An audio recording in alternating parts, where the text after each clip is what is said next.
Salah satu jendela di Seman 5 Bandung yang konon menjadi tempat Nancy sering melamun tak bisa ditutup hingga sekarang. Awalnya pembicaraan berjalan dengan lancar, tapi beberapa saat kemudian sang guru tak lagi menjawab panggilan anaknya dari balik telepon. Ketika si anak sampai di sekolah, dia mendapati sang guru sudah tak sadarkan diri. Kata guru di sana juga, bahkan ada yang pas didekati malah tembus ke dinding dan menghilang. Katanya, menurut kabar yang beredar, di area ini terdapat rumah besar yang jika kita masuk maka tidak akan bisa keluar lagi selamanya.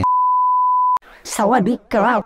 Kembali lagi di channel ini. Kalau ngomongin sekolah, pasti kita bakal berpikiran tempat menuntut ilmu. Tapi pernah nggak sih kalian mendengar bahwa sekolah juga menjadi tempat hantu untuk tinggal? Nah, maka dari itu kali ini gue bakal membahas sekolah-sekolah terhoror di Indonesia di segmen bahas tempat. Tanpa banyak lama-lama lagi, langsung aja kita mulai ke ceritanya.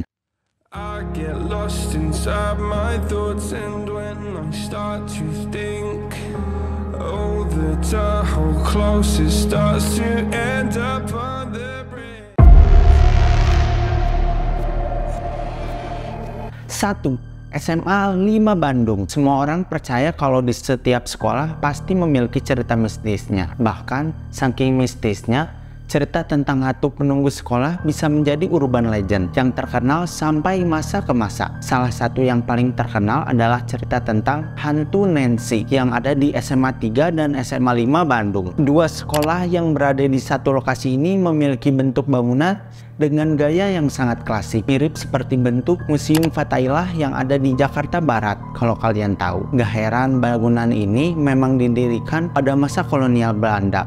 Gak cuma indah, bangunan sekolah yang terletak di Jalan Belitung nomor 8 ini menyimpan banyak kisah horor yang sudah bukan menjadi rahasia lagi. Apalagi ditambah cerita mengenai hantu Nancy yang kerap kali menampakkan diri di jendela sekolah. Nancy merupakan seorang wanita bule Belanda yang berwajah cantik yang kematiannya menyimpan kisah tragis. Dari kisah mulut ke mulut, konon Nancy meninggal karena mendiskon nyawanya dengan melompat dari tangga dekat aula sekolah. Ada yang bilang Nancy mendiskon nyawanya karena kala itu hubungan asmaranya tidak direstui oleh orang tuanya. Ada juga cerita lainnya bahwa penyebab meninggalnya Nancy adalah mendiskon nyawa karena diperkaos oleh murid sekolah tersebut. Konon Nancy merupakan salah satu siswi tercantik di sekolah itu hingga banyak siswa yang kagum dan jatuh cinta kepadanya. Dikisahkan setelah kejadian yang dialaminya, Nancy yang semula periang berubah menjadi gadis yang pemurung yang sering melamun di sekolah. Singkat cerita, entah terjatuh atau sengaja mendiskon nyawanya, Nancy terjatuh dari jendela tempat ia melamun. Nancy pun akhirnya tewas. Cerita tewasnya Nancy itu sering menjadi bahasan tersendiri dari mulut ke mulut. Secara kebetulan, salah satu jendela di Seman 5 Bandung yang konon menjadi tempat Nancy sering melamun tak bisa ditutup hingga sekarang. Walau bangunan SMA 5 Bandung tersebut sudah melakukan renovasi beberapa kali dan diganti dengan jendela baru, tapi anehnya jendela tersebut tetap terbuka kembali meski udah diganti dan ditutup dengan berbagai cara. Cukup banyak kehebohan yang terjadi akibat kemunculan hantu Nancy.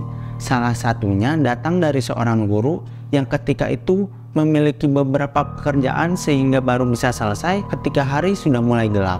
Sang guru ketakutan, akhirnya memutuskan untuk menghubungi anaknya untuk menjemputnya. Karena pada masa itu belum ada ponsel, guru tersebut harus menggunakan telepon umum yang berada persis di seberang tangga. Awalnya pembicaraan berjalan dengan lancar, tapi beberapa saat kemudian sang guru tak lagi menjawab panggilan anaknya dari balik telepon. Ketika si anak sampai di sekolah, dia mendapati sang guru sudah tak sadarkan diri dalam box telepon umum. Ternyata ketika percakapan berlangsung, hantu Nancy muncul tepat di depan sang ibu guru, sehingga seketika dia langsung jatuh pingsan. Hantu Nancy konon hanya bisa diamankan oleh Mang Uca, pengurus sekolah sekaligus juru kunci bangunan itu. Nah, gimana menurut kalian?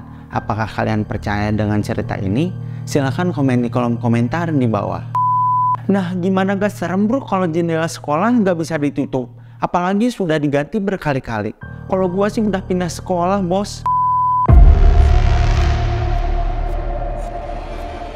2. SMP 1 Mojokerto. SMP 1 Kota Mojokerto ini sudah berumur ratusan tahun.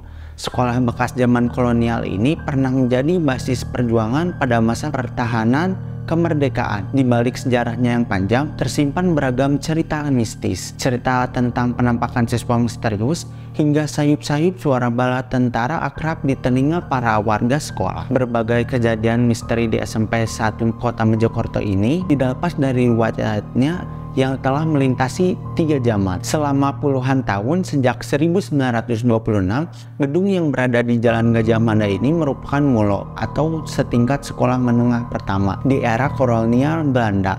Sejarah kemudian mencatat gedung ini berganti menjadi sekolah pertanian pada masa pendudukan Jepang, kisaran 1942 sampai 1945. Lalu gedung ini beralih fungsi sebagai gudang persenjataan Tentara Perjuangan Kemerdekaan Indonesia. Nah, setelah kemerdekaan jadilah sekolah SMP 1 Mojokerto seperti sekarang. Guru di sana pun menyatakan pengaruh riwayat gedung sekolah yang panjang membuat tak lepas dari aura mistis. Yang paling dirasakannya adalah hawa seram yang menyelimuti, khususnya pada malam hari. Kata guru di sana, penerangan kita sudah cukup, tapi rasanya serasa masih gelap. Ada juga salah satu ibu guru yang mendengar suara saya di ruang musik, padahal saya tidak di sana, kata guru perempuan itu. Cerita mistis tentang gedung sekolah juga disampaikan oleh guru dan penjaga sekolah. Pengalaman itu berupa penampakan dan gangguan. Mereka mengaku kerap bertemu sosok siswa misterius di deretan gedung baru bagian belakang. Kata guru di sana,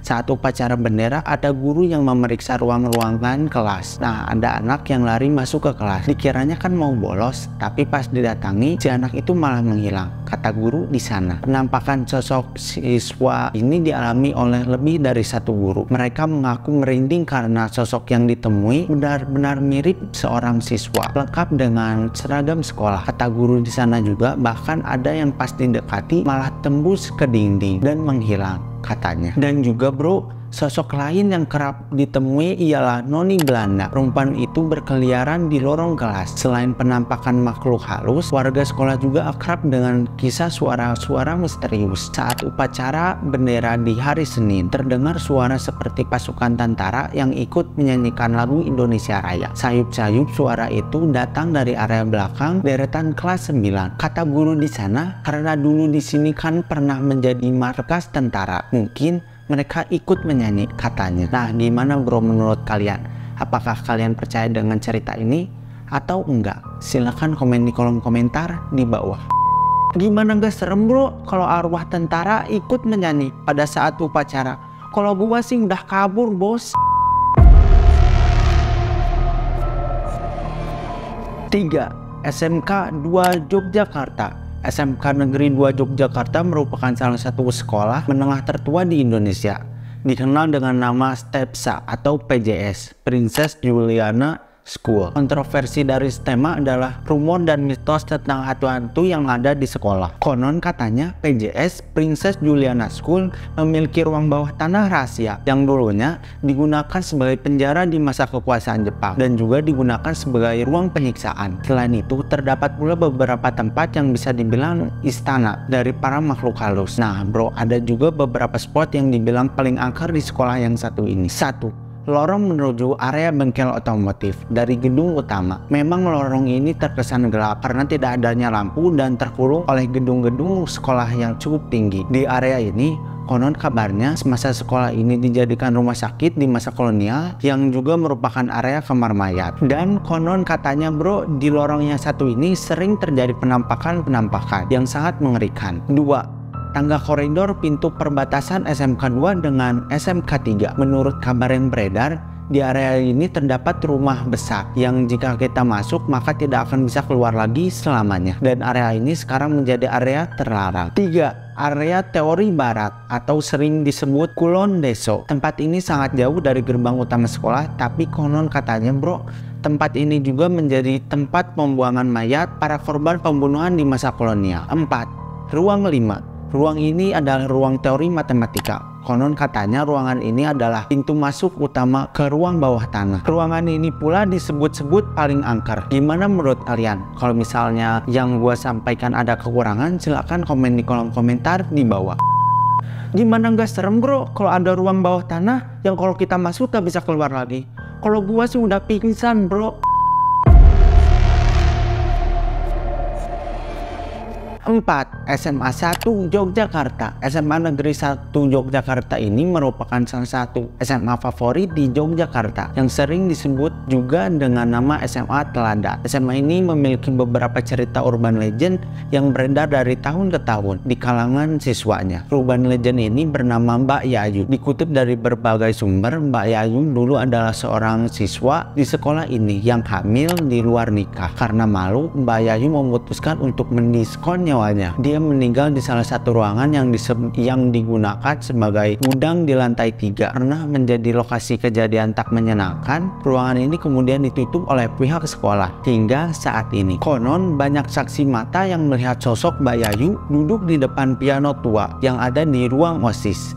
Lagu Poor Alice disebut-sebut sering terdengar mengalun, menandakan sosok ini berada di ruangan tersebut. Keberadaan piano tua tersebut sudah menjadi misteri karena sudah berulang kali piano tersebut dipindahkan tetapi tak pernah berhasil. Lagu tersebut juga disebut-sebut dapat memunculkan sosok Mbak Yayu, sehingga lagu karya Beethoven ini menjadi pantangan untuk dimainkan di kawasan sekolah. Anggota teater sekolah sering menjumpai sosok Mbak Yayu yang sedang berkeliaran di lorong sekolah pada saat malam hari. Meski begitu, sosok Mbak Yayu tak pernah mengganggu. Kemunculannya malah sering membantu siswa-siswa yang sedang kesulitan. Suasana mistis di sekolah ini juga diperkuat dengan hadirnya pohon beringin yang besar yang terletak di belakang gedung dan perbatasan dengan ruang ekstrakurikuler dan tempat parkir sepeda motor. Tak jarang siswa di sekolah ini mengalami mogok motor maupun mesin mati saat hendak keluar dari parkiran sekolah. Padahal diyakini mesin baik-baik aja, nggak kenapa-napa. Nah, gimana menurut kalian? Apakah cerita ini benar adanya? Atau malah menurut kalian gak benar? Silahkan komen di kolom komentar di bawah.